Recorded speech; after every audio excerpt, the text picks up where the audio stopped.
Hi guys, how are you doing? I'm doing my legendary talk. I hold on, have a great person on tonight. Pin, got it. Okay. Um, Her name is Karen, and she is a judge. I thought it'd be great to have her on. We could talk about her, and talk about some of the things going on in the world right now. So I'm excited to chat with her. She's a really interesting lady. Oh, she joined right now. Perfect. Hey, Karen. Do you know how to join IG Live, or do you want? Good, she got it. Early and knows how to do it. Perfection.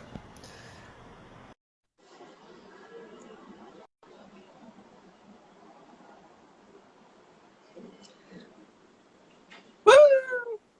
What's up, Karen? Everything's good. How are you? How are you feeling? First of all, what are you wearing? I brought DAP out for the occasion. Oh, good. Oh, Yeah. good. I I had thought, to, I had to, I had to represent. good. So, first of all, thank you for doing this. I appreciate it. My pleasure. Thank you for having Um, me. And I decided to do it in my shoe closet in your honor as well. Listen, I already peeped that. Thank you. I appreciate that. Well, you know, um, oh, Whoop, I lost you. I'm back. there you go. Good. So I don't know if you've seen this before. I think you've seen a couple. I do these legendary talks, Yep. and I've shifted the focus, obviously, to, I was talking about kind of cultural people and kind of sharing these stories, but I've shifted the focus to, talk about what's going on right now in the world and to share. So what I've learned in the last couple of weeks is that things that are obvious to me are not obvious to other people. So I'm using this platform right now to just to share things, share information, basically. That's my thing. But I asked you to be on here for two reasons. One, you're fabulous. Number one, listen. So, and then obviously you're a judge. So I thought you could shed some light and really explain some things that, maybe I don't know or people watching don't know. So, just a heads up of what's going on. So, how are you feeling right now? It's a tough time. Yeah. It's a really tough time. I'm actually back to work. Yep. But it's still remote, so we're still doing only remote hearings. So the backlog is just insane, Yeah. and everyone is very sad Yeah. and angry and confused, Yeah. and there's just so many emotions. It's a difficult time for everybody, I Yeah. think. Yeah. Well, let's start kind of from the beginning. First, we'll start. Do you remember when we met, you and I? I don't know if you and I do, but I'm not sure that you think that that's the first time we met. Well, I have a history of that being true, of me not remembering till the second or third time, but I know the first time I met you, but you go first, then I'll go. My version is I met you at a gala in New York Okay. No, with I'm already out, but keep going. with Priya. Got it. Okay, I was with Kevin and Erica Lyles, Yeah. and that was the first time I had ever been introduced to your fabulousness. We didn't actually connect; we were just introduced and looked like a chit chat. But Yep. that was actually the first time I ever had the joy of laying my eyes on you. So I remember you from the Earth, Wind, and Fire concert, right? Oh, okay. So we were waiting in line to go backstage, and you came up to me and you said, am I in the list? I would love to go to the Lux Ball. I'm like, who is this? And you were wearing some kind of like lace, kind of beaded-y, sequiny, see-through thing that I would totally wear. I mean, and I was like, oh, she's amazing. And then that's when we connected. I think we maybe exchanged phone numbers that night. So, you Okay, mean? that's possible. Yep, that's possible. And then we've kind of, I think, pretty much remained, friends ever since then. You mean? Yes, yes, yes. And then And then you were we have there. a million friends in common. So Yeah, no, it's like it's so funny because we didn't know at all. We didn't know, but we have so many friends in common. So, and then Verdine at Earth Wind and Fire. How did you guys meet? Verdina and I met through a mutual friend, and it was kind of like just BFF at first sight. We just connected. And, I'm a crazy music person, and Yeah. he's actually really interested in law and politics. Oh, interesting. So Okay. he was very intrigued by what I did, and I was very Yeah. intrigued by what he did. So it was just kind of a natural chemistry. Well, Verdine to me is the best dressed man in show business. I said it a million times, and I've gone to see them a million times because I know their managers and I know them. But I always try and really one time try and outdress Verdine every time I dress so, and it's not going to happen every time. Like every time he beats me. Yes, he is. But yeah, so I think that you're kind of, first of all, if I was a judge, I would be just like you. Just to be clear, if I was a judge, I would be you. You mean so? You kind of like. In my head, at least, you're so interesting and kind of an anomaly because I don't know anyone that's like you, that is kind of like, at the Earth, Wind, and Fire concert and all these things, but also, a very credible judge within, I'm sure everyone knows you as this like the fabulous judge, basically, right? I hope so. Yes? Yeah. I hope so. I mean, you have more. They do call me the diva of the courthouse, so. Good, as they should. I mean, you have. I think you have more sequins than me, and every time I see you, you have something I want. So Yes. How did you get? I love fashion. So I always tell people when there's like, oh, you're a judge, and people have a preconceived notion, and to me, it's not who I am; it's what I do. Yeah. Two very different things. I think there are some people who meld their whole identity with what they do for a living. Yeah. And I am very happy when I leave the courthouse to get in my car, put on my radio, and by the time I'm on the highway, I'm in a different mood. I'm a different person. I'm jamming. I'm calling my friends. I'm shaking the day off. And I would, in my profession, we call it robitis, when people just like, they become the robe. Yeah. And I would never want to have the personality that when somebody met me and they said, oh, she's a judge, they'd be like, oh, that makes sense. You know what I mean? Like, who would want that?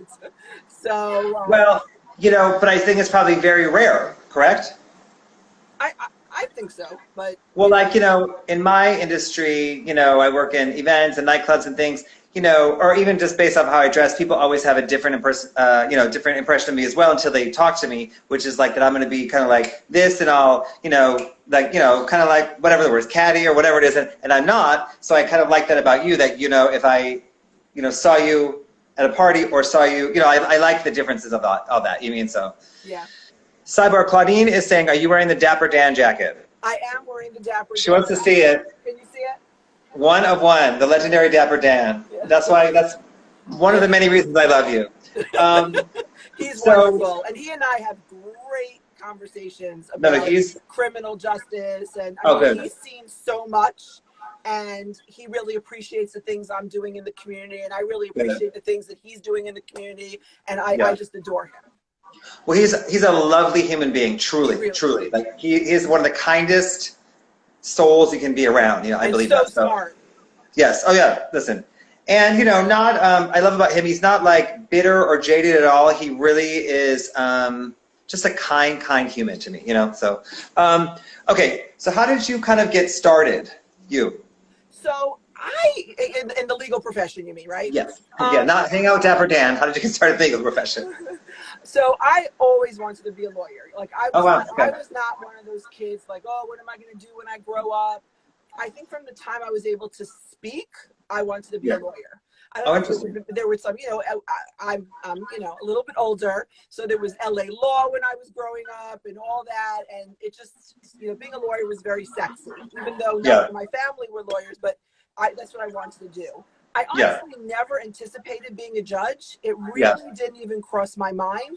It was really right place, right time, and grabbing the opportunity. And here we are almost 20 years later. So sometimes even the things that you don't plan for in your life actually end up being the best things for you. So it's been a blessing. It's been a blessing for me. Yeah. And then you've been a judge for over 20 years, correct? Almost 20 years, yes. Almost 20 years, okay. Yes. And then maybe describe kind of what that entails, being a judge in like 2020, Okay, so I'm currently a judge on the highest trial court in the state of Maryland, okay? so that there are different levels of court, and I've been elevated several times. I didn't start on this court. 20 years ago, I was in the lower court, then the governor elevated me to the next court, then the governor elevated me to this higher court. And basically my court deals with everything, meaning we do criminal, civil, family, juvenile, criminal matters. We do everything from murders to all the way on down. Okay. Yeah.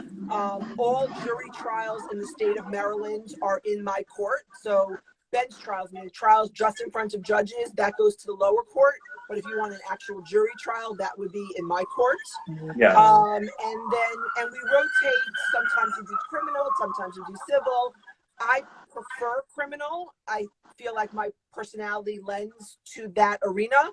So I generally stay in criminal as long as they'll let me stay in criminal, because that's my preference. But, you know, so I've been seeing things, like I said, I've been presiding on murder trials all the way on down. And then, I mean, you mentioned LA law, but what kind of drew you into this whole, you know, world, really? You know, I think I just like to debate. Yeah, okay. And I at least that's what my parents tell me. You know, I always like to make an argument, and I enjoy a back and forth. And so the law school is a wonderful brain training process. I mean, they really teach you how not to see things as black and white, but to really see gray areas, how to read a sentence in different ways based on just where the comma is, based on that one word that's in, one word that's out. Yeah. It's a wonderful brain sharpening exercise. And I'm one of those few people that loved law school. I mean, I've taught at the law school here. I've taught at University of Maryland Law School, and I love the back and forth with the students and bouncing ideas off of each other and really just learning from the people around you. Okay, that answers the question very clearly. So, and what do you think maybe one of the biggest lessons you've learned over the past 20 years being a judge? What's something you know? Wow. I think I've learned that I am exceptionally blessed, and that, you know, but for the grace of God go I, and that I am so incredibly fortunate to have the parents that I had, who supported me and loved me unconditionally, and gave me confidence and gave me morals, and really taught me, you know, that, you know, I could do it. I could achieve anything I put my mind to. Because most of the people I see don't have that. And they don't have a family structure to support them and to really help them, elevate them to where they should be.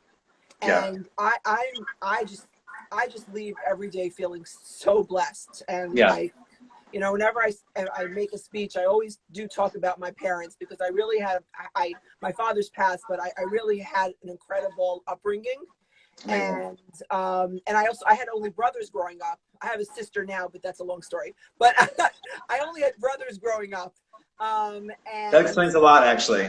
Only brothers growing up. That explains a lot. And, you know, and it's funny. And I grew up in a very, very religious household.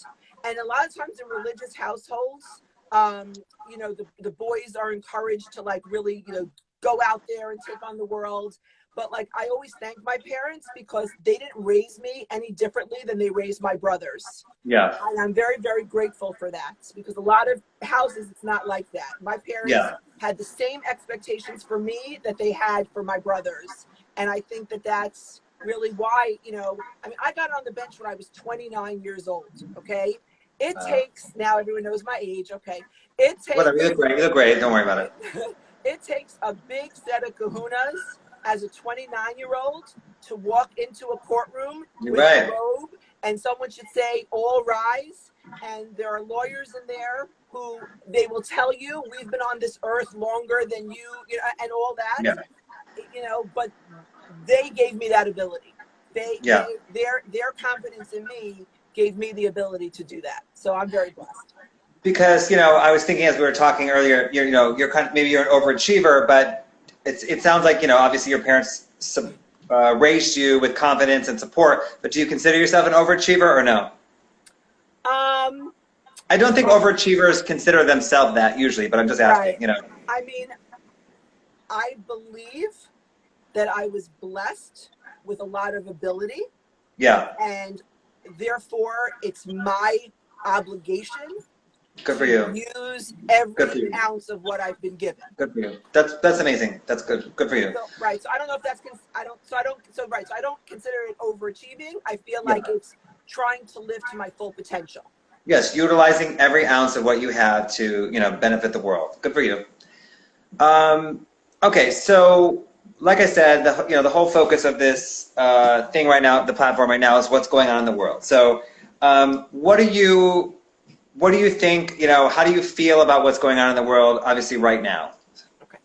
So, listen, I sit in the city of Baltimore, right? Yep. My court handled the Freddie Gray case, right? And I was not personally the judge on that, but that is my court, that is my city. And actually, one of my best friends was the mayor at the time during that event. You know, so nothing. It doesn't surprise me, okay? And I really understand the anger and the frustration. Yep. Because I see every day. I actually requested, even though we do murders in my court, I requested to be on the misdemeanor docket. And the misdemeanor docket is the lower offenses. I mean, there are still some serious things. There are assaults and guns and stuff like that, but they're not, it's a different level. And the reason why I requested to be on that docket is because I felt like that docket is really where you could impact people. Yep. Unfortunately, once someone's accused of murder, there's not a lot of playroom with that. Do you know what I mean? Yeah. Murder is Yeah. murder, and that has to be dealt with, right? Yeah. But the people I see every day are people who are really, they're not bad people. Yeah. They're people who are really in very difficult circumstances. Yep. And a lot of those circumstances are because of the issues that are being protested about today. Yep. Okay? Yep. Yep. I mean, if you grow up in a city like Baltimore, where your school, you're in a neighborhood where your schools are terribly defunded, right? And you're Yep. not getting a great education, where the only people you see in your neighborhood that are doing well are the drug dealers, right? They're the only ones that have a nice car and have all that, right? And you don't even feel like the world has any expectation for you other than that. What is motivating you to do more, right? Yeah. You almost feel at a certain age that it's like a fait accompli. Like this is where I was born, and I can't break out of that. Yeah. And unfortunately, I see someone talking about. Someone asked me, I don't know exactly. I'm old, my eyes are not that good, but something about defunding the police, right? And that's a really interesting topic, and a long topic. So so much money is spent on the police. Yeah. And what's happened is that the criminal justice system has become the repository for all the ills of society, right? We haven't figured out what to do with our homeless population. We arrest them, they're in the system. It's now my problem. We haven't figured out what to do with people with mental health issues. They do something, they act up on the street, they get arrested, they're now my problem. Drug addiction. I mean, Baltimore is the heroin capital of this country, okay? Is it really? Oh, Is it yeah. really? Oh, yeah, I didn't know that. Oh, Baltimore is ravaged by drugs. Got it. Ravaged, okay? So, I spend 3/4 of my working life with drug addicts. Yeah. Just working with drug addicts. Yeah. But they're not being dealt with on the street. They're not being given the research. So they get arrested and they come to me, right? Yeah. So we're dealing with all the ills of society that hasn't been addressed in any other arena, right? Yeah. So it's, in my perspective is, right, that even though that's not my job, right? I'm not a rehab counselor. Yep. I'm not a mental health professional. Yeah. I'm not a therapist, right? I Yeah. haven't been trained in any of those areas, okay? Yeah. However, if I'm not going to deal with them, who's dealing with it, right? Yeah. No one's doing it on the outside, right? So when they come to me, what am I supposed to say? It's not my problem. I wasn't trained in that. You know what? It's you have a responsibility when that person is in front of you to understand why that person is in front of you, right? It's the easiest thing is to put someone in jail. The easiest, right? It's literally a few words out of my mouth. 6 months, 1 year. It takes me 2 seconds. Next, right? What takes time is to say to the person in front of me, tell me who you are. And how did you get here? Meaning, not by bus. That's not what I'm talking about, right? How did you get here? Did you get here because you were abused as a child? Did you get here because you're on drugs? Did you get here because you have a mental health problem, that you have PTSD? You know, what amazes me and what I talk about all the time is, imagine if, God forbid, right, my kid would be outside playing in the front of the house on their bike. I have 4 kids, and all of a sudden someone drives by and shoots their best friend that they're playing with, right? What would I do? Oh my God, right? He would be at the therapist that night. The next day, he would probably be in therapy all day.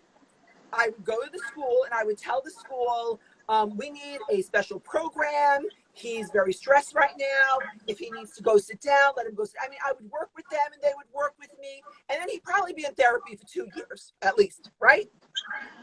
You have kids in these neighborhoods, right, who are watching that every single day. Yeah. People their friends, their brothers, their mother, right? Yeah. Dropping dead in front of them right there. And what's happening with them? Nothing. Yeah. They're expected to go the next day and continue on in life. Yep. As if everything's normal, right? Yeah. And figure out how to mentally navigate it on their own. Right. Yeah. And then when they're 19, right, we expect them to be normal functioning people. Well, how do you expect that when they had such a life-changing event that was never addressed? It was never addressed. Yeah. Right? So, you know, it's like, why does it shock you that we have these 19-year-olds and these young men that come and they're so damaged already? They're so damaged, and they are resources in the community. There are a lot of resources in the community. It's about figuring out the problem, acknowledging the problem, and then making a right match. And that's why I spend a lot of time going into the community and trying to find the resources. Okay. Yeah. And I won't send you to a program that I have already not visited. Yeah. So that's what I do on my free time when I'm not dancing with you.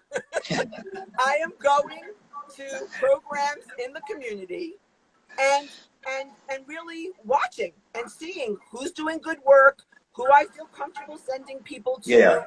You know, and then so when they come in front of me and we start talking and I see, you know, what's going on with that person, I can say, I'd like you to do this. Yep. And I've been there. I know the people. They're good people. They'll take care of you. Yeah. And then what I do is I set them to come in like once a month or once every other month to come see me. Yeah. And what that does, that's really a very powerful thing. Because what that does is, first of all, it creates a relationship. Yep. And that relationship is, most of these men never thought, first of all, that a judge would care, right? Yeah. So that to them is shocking to start, right? They're like, and it's almost like they give me like the side eye, like, what's your angle? You know what I mean? because they don't believe that somebody would really care. And, you know, it creates this relationship where they don't want to disappoint me. Yeah. Especially for drug addicts, and I'm sure you know drug addicts in LA. Most drug addicts have cut off every person that has ever cared about them. They've already turned them off, right? They've stolen from everyone that they love. They've lied to everyone that they love. That's a product of the disease, right? So for them to have someone who is caring and following up and consistent as well. Consistency is a big part of that, you know. It's a very, you know, and I keep very, you know, very good notes, right? So I really try to create a relationship. So if they say to me, oh, my son, you know, has a boxing match later or whatever it is, I'll write a note on that. And then when they come back in a month, right, obviously I don't tell them everything's written down because I barely can remember what day of the week it is at this point. I'll say, oh, how did your son's boxing match go, right? It creates a relationship. And that relationship really becomes important. I mean, I have one gentleman who I actually talked about this when I was on the phone with LL. You know, he has been clean for 14 months. Okay. This was the first time he's ever been clean since he was 8 years old. 8 years old. He started using drugs at 8 years old. Okay. Wow. He was never clean. Even all the times he went to jail, he was, you know, using drugs. Mm-hmm. So now he is clean. He's actually going to school to become an addictions counselor to help other people. And what's really amazing about him is he is no longer on probation to me. But you know what, Damon? He asks if he could please come see me every month anyway. Amazing. Good for you. He still comes to the courthouse every month to see me. Thank you. But, you know, I think it's about the consistency. I think it's about the accountability and the consistency of all that. You mean? So that's motivating, you mean, to people. You mean? Yeah. So. I mean, I think, and it's showing, you have to show people it could be done. You know, a man like him who's in his low 50s, who's been high since he's 8, you get to the point already where you're like, there's no hope. I mean, when he came to me, he was an angry, bitter man. Yeah.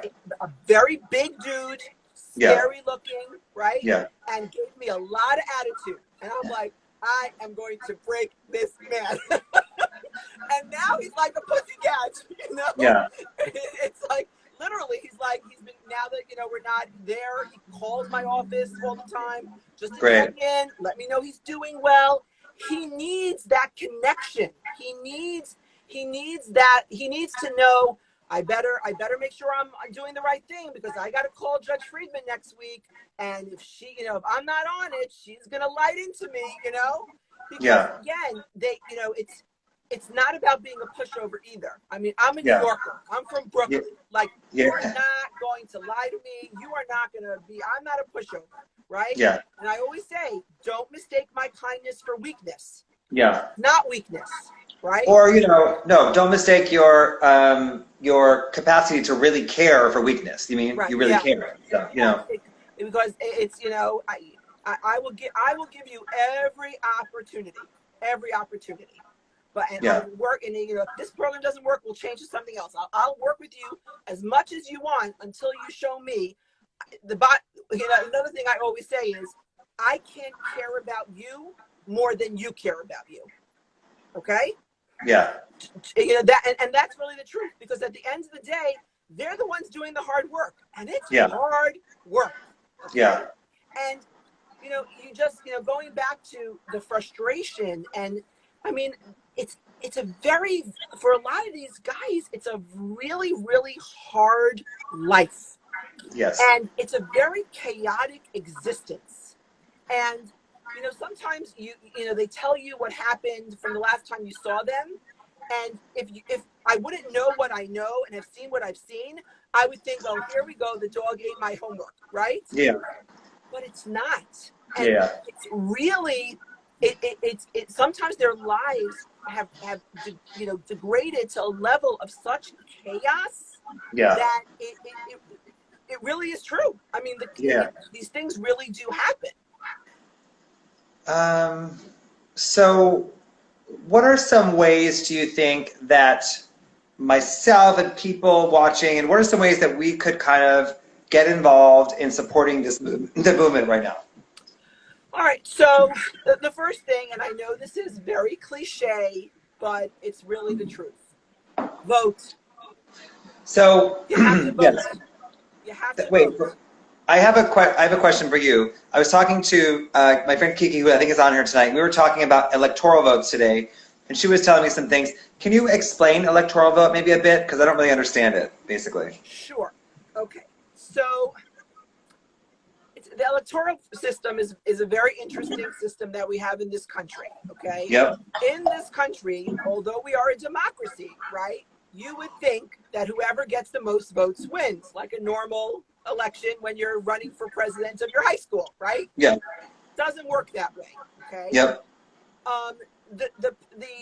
Every state gets a certain amount of what they're called electoral votes, okay? They're state votes, okay, based on their population, okay?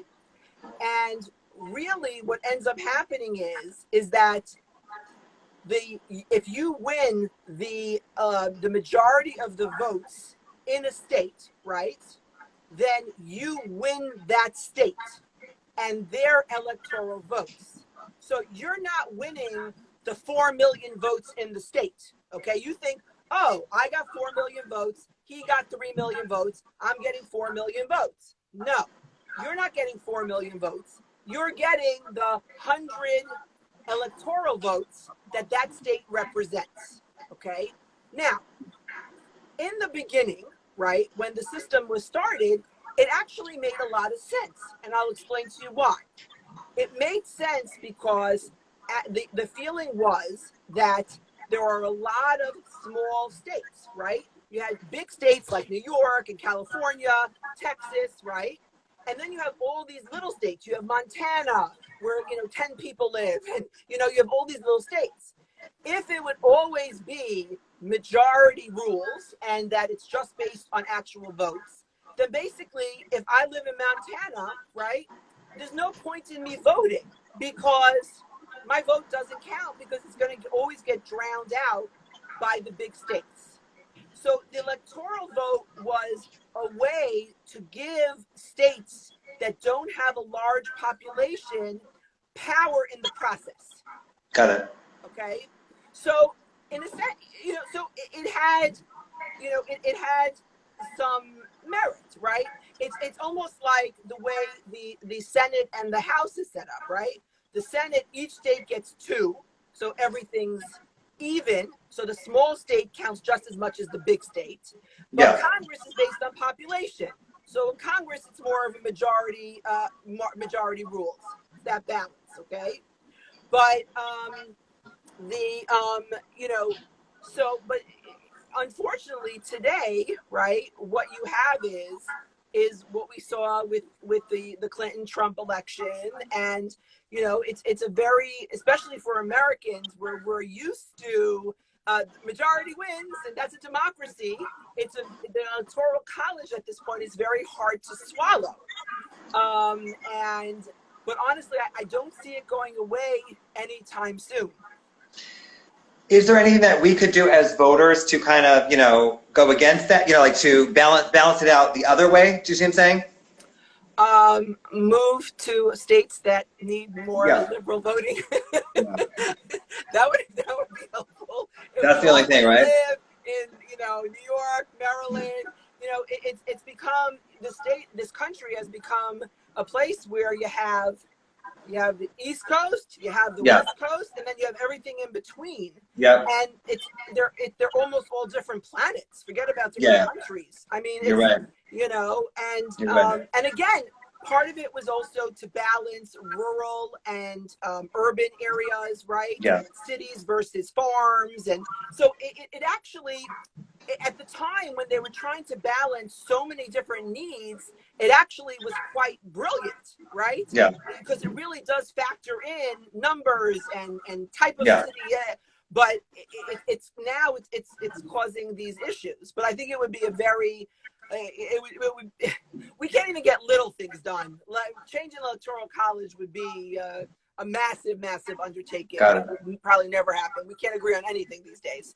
But voting is, I think that people what they don't understand about voting, I think, is the importance of the local elections, right?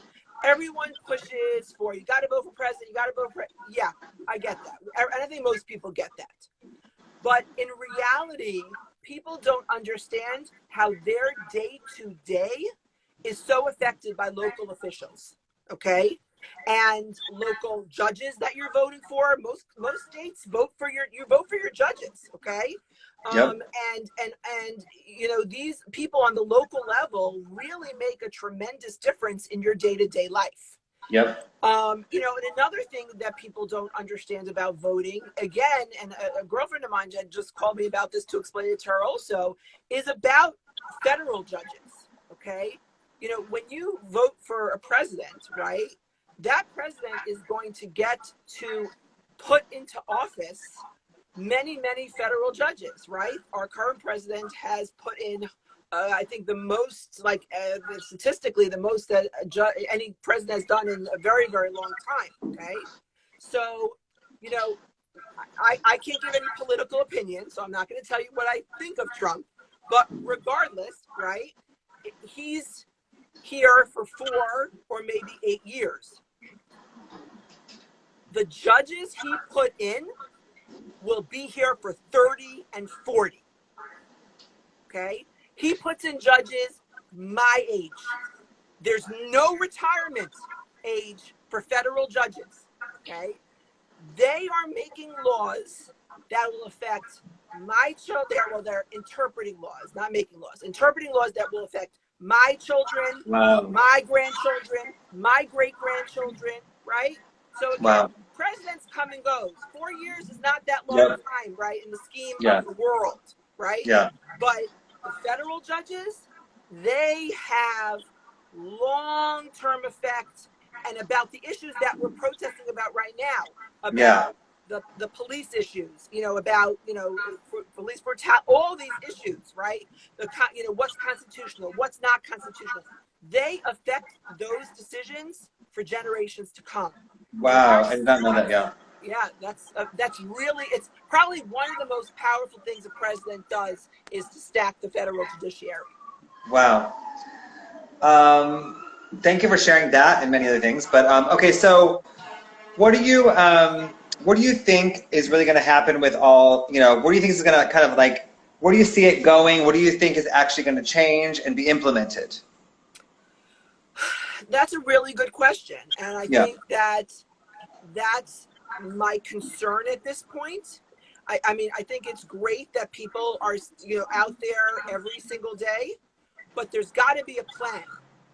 There has, the movement needs to be able to, in a realistic way, okay, be able to formalize what they are asking for. Yeah. Concrete, right? Yeah. What are you asking for?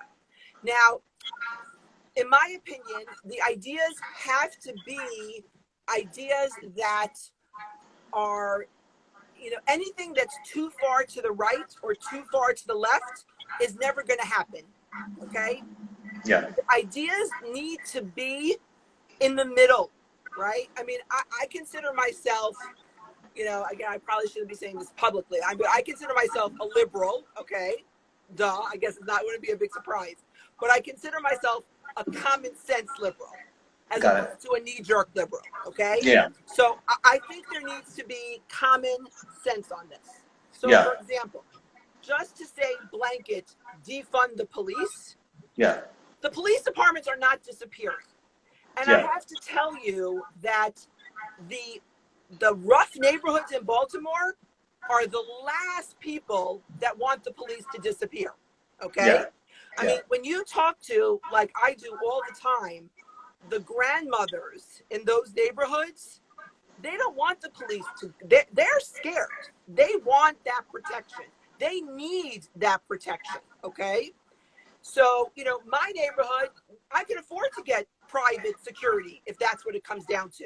I can have a guy standing in front of my house with, you know, with a gun all night protecting me if that's what needs to be happening.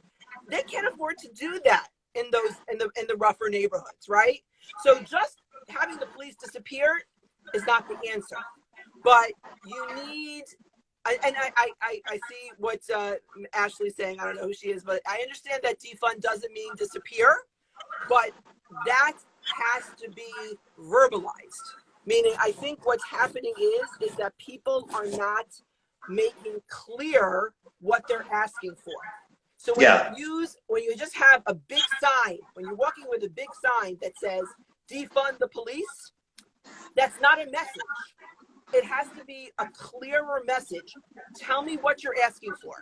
I understand that defund doesn't mean disappear, but a lot of people out there don't know that because the message isn't being formulated clearly, right? Yeah. So whether it's about better training, right? I think better training is definitely an issue, although the training has gotten better and hasn't solved the problem. So it's a lot more than training. Okay, it's about getting rid of the bad apples. Yeah, okay? It's, you know, like this you know, that police officer had how many complaints against him? Like that is, you know, complaints are real. And I don't think that they should be investigated necessarily by the police department in that city. Yeah. There needs to be an independent body. It's a conflict. There's a conflict in my. It's a total conflict in my opinion. It's like your kid. You know, the principal calls and said your kid was acting up in school. Look into it, right? Yeah, exactly. Yeah. Right. Yeah. That's what it is. Right. It's ridiculous, right? Yeah. You can't ask someone whose bread is buttered by the same knife, right? To investigate themselves. It makes no sense. So you need independent investigations. We need to get more cops from the minority neighborhoods who know their neighborhoods and the people in their neighborhoods. I think that's really, really, really important to the neighborhoods. Yeah. And I think that you know, and I think that yes, we need to focus, like I said, the criminal justice system has become that repository of all the ills. If we do take some of the money, right, and start using it for drug programs before, you know, apparently my pocketbooks want to be seen. I don't know. Keeps slanting towards the pocketbook side. Your closet has a mind of its own. My handbags are like, give me my moment. I know, right? You know, if we start, you know, trying to deal with some of these issues in a way that's not, you know, not already in the system, it'll be much better. Plus which we really need to focus on reentry. And reentry is one of my hot points, okay? Yeah. That is because, again, you put a man in jail for a certain amount of time, and then and you do nothing to change the situation, right? Yeah. Why do we expect anything to be different when he comes out, right? Yeah. If you haven't given him any information, if you haven't, you know, taught him anything, he didn't get his high school diploma in there, he didn't take any college courses in there, he didn't get any vocational training, he didn't get his mental health problems dealt with, he didn't get the drug problem, whatever it is. He wasn't supported. He wasn't supported, basically. Right, and he wasn't taught how to re-enter society in a positive, progressive way. Right? Yes. There needs to be a job waiting. You need to have, you know, what I would love is that it's like a re-entry process where literally there's an office set up with that someone doesn't even wait till you get released. When you're within a few months of being released, this person goes to the jail and sits down with you and says, where are you going to be living? What skills do you have? Let's try to, you know, help you get a job and all that. So when he comes out, he has a chance, right? He has some, you know, he has some ability to, everyone deserves to feed their family. And if they don't have a way to do it, they're going to do it illegally. Everyone has to feed their families. Yeah. So, you know, if there's no, if they come out and no one wants to touch them because of their record, right? Then it's just this crazy vicious circle that just, and then you have the recidivism, and then they're back, and it's like this whole thing like this, and you're just like, it doesn't have to be that way. People think, they're going to experience prison. When they come out, they're not going to want to go back again. And you're right, they don't want to go back again, but you know what? They've learned to deal with it. And most guys tell me, if I have to go back, I have to go back. Like, it's like,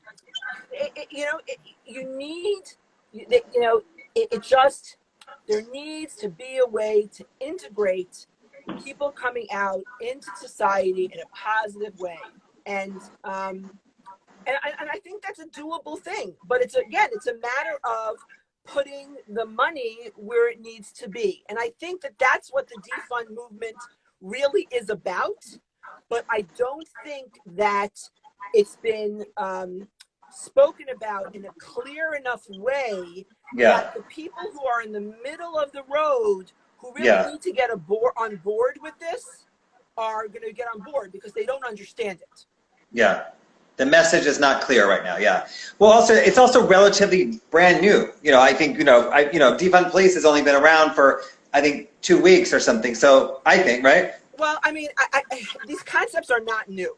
They're actually new. Yeah. Right? I mean, I think people the mass, like myself and a lot of the other, I'm a judge. I'm not an activist, but a lot of the activists in this area, the Van Joneses and all those, the Meek Mills and all those people, they've been talking about this for a long time. I mean, Meek's been talking about probation reform. Probation needs to be reformed. I mean, what happened to Meek is insane because, thankfully in my state, you can only be on probation for 5 years. In his state, he was able to be on probation basically forever, which is you're never free from it. None of us live our life in a perfect way, and so that's why for me, I always feel like I don't understand. So this guy is 30 years old. He hasn't been able to get it right up till now, but you think now because he's on probation, he's going to be a perfect person? Miraculously, without any help, without and then if he's not perfect, you're going to put him back in jail. What do we do? I mean, it makes zero sense. Well, I think those are the issues hopefully that can be dealt with, that in general the system doesn't make a lot of sense, and you have to kind of rip it up from the root. Is the how I see it, the system has been set up to have people not succeed. So hopefully with defunding the police money and things like the money coming in now is going to be like you're saying, allocated to these programs that can really navigate a different way. So. And I think listen, there are people who are not going to be innately passionate towards this issue. So to those people, you really need to talk to them in the language that they understand. And the language they understand is, it is way more expensive to house someone in jail for a year than it is to put them in a good program. Okay? Way more. So I think another thing that the movement needs to do is be able to speak everybody's language. Because at the end of the day, this cannot be a Black issue. It cannot. Because it's not a Black issue. This is a human issue. And as long as people don't realize this is a human issue, nothing's going to change with it. Everyone has to understand that. And that to me is key. So part of that is speaking a language that everyone understands. People don't understand the word defund. You got to make it clear, right? People need to feel safe having conversations. Part of the issue I'm having now as a white person, even with who I am and who my crew is, right? I don't feel like there are safe spaces to ask questions and get answers, right? people are scared to ask a question because maybe the question you'll sound like a racist asking that question, or you'll sound like a racist. No one wants to be called a racist, right? That's the word, and it is. It's a horrible, ugly, ugly word, right? But so therefore, we need to have conversations where it's okay to ask questions. It's okay to say, well, I don't understand this. The whole issue of why Black Lives Matter as opposed to all lives matters, right? Don't attack people who ask the question. Teach them why it's different. It's not obvious to everyone. It might be obvious to you. It might be obvious to me, right? But to a lot of people, it's just not obvious. But they're scared to ask because the asking has an insinuation that they're racist, that they're innately racist, right? Or that they're innately ignorant, right? We have to be able to ask questions and have conversations and to build a multicultural coalition, a human coalition around this issue. So we can really, once and for all, really make a difference and really, and really make things better. Listen, listen, it's a little bit different, but as a Jewish person, right? I mean, I'm a grandchild of Holocaust survivors. My grandparents were in Auschwitz. My grandmother has her tattoo still. She's 94 years old. God bless her. Okay. Yeah. So my mother grew up without family, without grandparents, without aunts, without uncles, okay, because of the Holocaust. I have an understanding of what it's like to be hated, okay? My sons wear yarmulkes when they go out, okay, always, 24/7. So, I have the conversation with them. When you go there, please take your yarmulke off. I have those conversations with my sons, okay? When they go, especially if they're going to Europe, oh my God, I will be like, do not wear a yarmulke in the airport, wear a baseball cap. Now, we as Jews have the ability to blend in better than Black people do, right? He could take off his yarmulke, and although to me he looks very Jewish, most people won't be sure that he's Jewish and probably will leave him alone if his yarmulke is not on, right? But I feel other, right? When they talk about me, I'm the Jewish girl on the bench. I'm not just Karen. I'm the Jew on the bench, right? So I get that. Again, I'm God forbid not, comparing my experiences to my brothers and sisters that are listening, but I do understand the concept of other.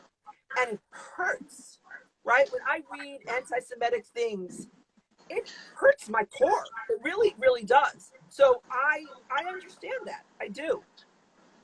I want to ask you a couple more questions before we wrap it up too. So first of all, what do you see yourself, like, do you see yourself being a judge for the next 10, 20 years? Or like, where do you see yourself going? Because I think you have a lot to say. Great question. Okay. So I think you have a lot to say, Thank you for asking that question. And I hope everyone who's listening listens to the answers to that question. So my hope is not to stay on the bench because I really feel like my perspective on the bench is, my daughter just wrote, would love to know this answer. This is a big question in my family. My experience here in Baltimore, I think, can really help a lot of people throughout the country. And I think because I have been on the bench for 20 years, I have a voice that can be used to speak to prosecutors, to speak to other judges, to really be able to make a difference in this arena. And I am really looking for the right opportunity. So if anyone knows of the right opportunity, I really, I'm, as you probably could tell, I'm very passionate about this. I feel like I'm in a very unique position because I got on the bench at 29, right? Most people get on the bench when they're older and they basically see everything I've seen. They retire and sail into the sunset, right? I've seen all this for 20 years, and yet I'm young enough to still be able to use that knowledge and really be able to help people. And that's Amazing. really what I'd like. So I'm open to all suggestions. Yeah.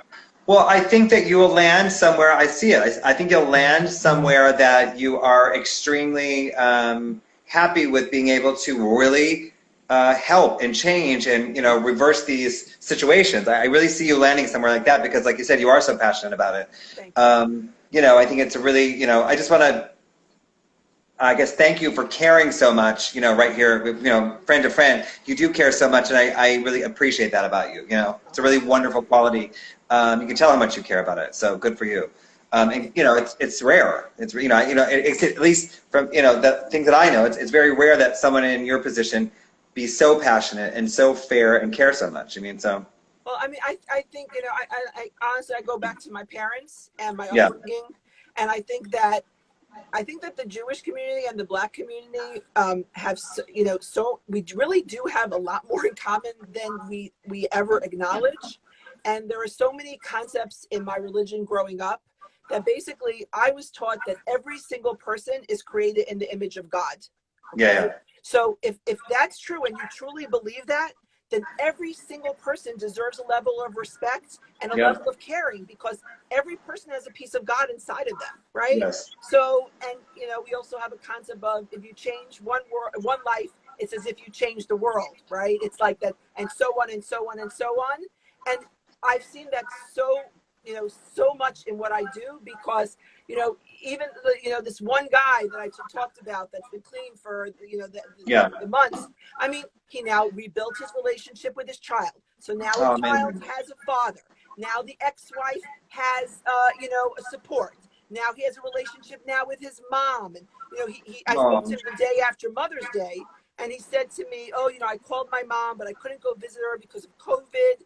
And, you know, I felt so bad. And she said to me, you feel bad? Are you crazy? She's like, this is the first time I've had my son in years. I'm having a conversation with you and you're sober and you're clean.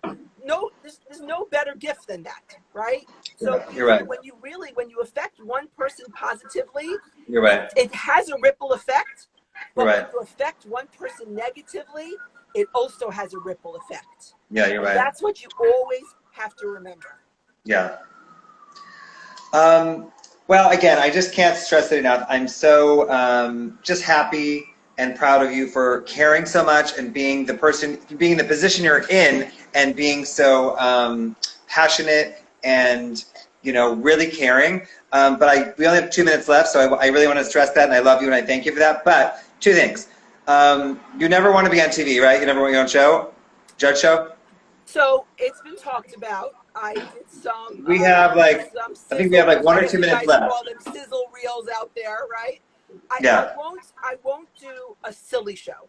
Yeah, of course, of course. So why would you? A lot of the shows that they suggest are very silly shows. I can't bring my, you know what I mean? For me, thankfully, it's really not about the money. It's really about making a difference. So even though I probably could make a ton of money doing a Maury Povich type show, that's not who I am. So of course, if there would be a format that would really be helpful. Better for, it would be better, but that would really be good for, you know, people, exactly like you, be able to inspire people to, I don't know, you know, just change and do all these things. You know, I think it'd be a great platform for you. I'm open. I'm open to anything. So yeah.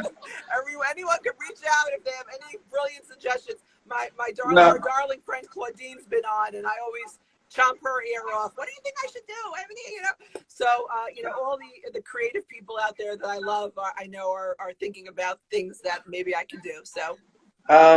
You know, yeah. I mean, I think it'd be a great platform for you to really, you know, showcase how things could change. I mean, you're very smart and very knowledgeable about that. Wait, do you want to show us your closet, or do you want to take a question? We only have like 1 or 2 minutes left. We can take a question. Anybody have a question for legendary Judge Karen, the amazing Karen? I think we have like 1 minute left. So everyone's saying you're awesome, Karen, which you really are. We can say, I'll give you a quick little. Okay, yeah. Show us the closet while waiting for a question. These are just Anybody have shoes. Just shoes. That's why I love you, Karen, because you're... You know what, people always, you know, when I go out, people always say, do you smoke? I'm like, no. Do you do drugs? No. Do you do this? They're like, what do you do? Right? Shop. I buy shoes. I buy shoes. Okay. Oh, wait, Everyone has a bad habit. I buy shoes. We have 15 seconds. We have 15 seconds left. Karen, I love you. You're fabulous. You're a judge. You're amazing. I'm very happy you did this with me. Thank you so much. I love you. Thank you so much for asking me, and thank you everyone who's been watching. Hopefully it was informative, and thank